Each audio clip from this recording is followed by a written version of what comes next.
have two amazing business owners, entrepreneurs, experts in the field with me today, and I cannot wait to introduce you to them. First, we have Viridiana Ponce. Viri has provided training, coaching, and consulting services through her business, VP Consulting, in both Spanish and English to over 1,000 entrepreneurs since 2014. She supports clients in developing financial projections, managing finances, accessing capital, and strengthening their food operation. Viri draws on over 15 years of experience of accounting, finance, food, entrepreneurial experience, and mission to empower, enrich, and educate her community. Welcome, Viri. Thank you. So happy to be here. Wonderful. And next we have Dr. Penny Mickey. And we're so honored to have her here today. Penny is the owner and operator of the Memphis-based gourmet popcorn business, Mickey's Popcorn. Penny worked with her husband to create a business that blends the nonprofit with the for-profit world on top of amazing flavors like Oreo and Kentucky bourbon caramel. Penny has firsthand experience of preparing her business and maximizing her profits. So welcome, great to have you, Penny. Thank you so much for having me. I'm excited to be here.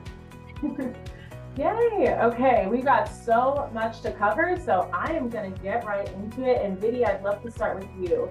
What are some common financial mistakes that business owners make that impact profit, and how can we avoid them? Vidi, I'd love to start with you. Yes, thank you.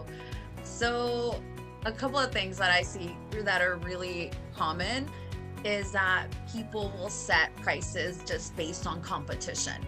And I see that all the time, right? So yes, it's good that we're taking a look at what the competition is doing, but remember that you don't know what their cost structure is. We don't even know if they're making money, right? So it could be that we are using the same prices as them, but maybe they're not making money, or maybe they've had a long-term relationship with vendors, and so their cost for an item is really, really low.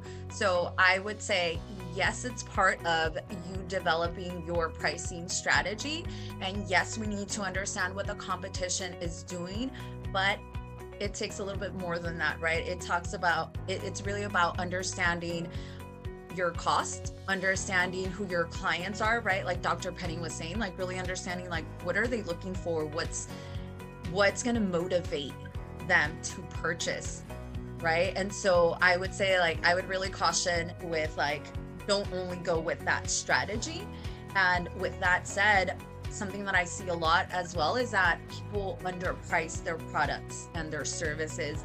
And I see that so much with women, with our BIPOC community, that we think that people aren't going to purchase a certain product at like a higher price point, or we feel bad for charging more, or we think that that's going to really attract clients. We think that that's going to set us apart, right? That's going to be a key differentiator, and not always, okay? Not always. I always tell my clients, like, do not use this strategy unless you have a really good cost structure and you have the volume. There has to be a couple of things in place so that that strategy works for you, right? Like, you've put in all this time to develop either this product or this service. Remember, we're paying taxes on this money as well, right? So whatever our revenue is, and then minus our expenses, we're still paying taxes on that. So I just really want to caution everybody that when we are setting the prices, that you really take the time to understand the cost, your consumer, and you add some more, right? You have to add some more because you're probably still not charging enough. And then, as Brittany was saying, like there's experts. Acción Opportunity Fund has several business coaches that can also help you review your pricing structure. When I work with people, I all the time, I get my clients to increase their prices because they're typically too low. And I think one of the things that makes me really happy is when my clients come back and they're like, Vidi, no one said anything. Like, no one said anything about my price being like $1 or $2 higher. And I'm like, yes. And how do you feel? They're like, amazing, because now with $1, $2, or even 40 cents. It could make a really big impact on your profit and the money that you're getting. So don't go for the lowest price all the time, and then track your revenue and your expenses. I would really consider like using a system like either like QuickBooks, some sort of accounting system, so you always have access to review your financial statements. And you don't have to do it by yourself, remember that. Yes, there's a community to support you. I love that. Yes, and charge more. Charge more. Really look at it. Okay, and Penny, I would love to throw it to you as well.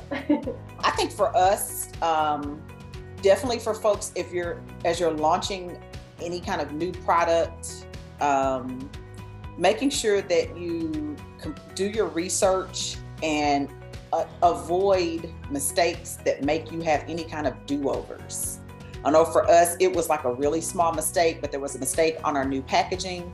That entire batch, 3,000 packages, had to be basically, totally done away with. We just couldn't use it. So definitely making sure, because when you start to grow or expand, you're probably thinking about, okay, we're going to buy in bulk now, we're going to buy this large amount, but please triple check before you buy large amounts of anything. Those are just horrible. Those mistakes are just not fun to live through. So triple check everything. Yes, triple check. I want to thank both Dr. Penny Mickey and Viridiana Ponce for coming today and sharing so much expertise. I mean, we have seen you in the chat. Thank you all for attending and being engaged. And we hope you feel more prepared to go and increase those profit margins in your business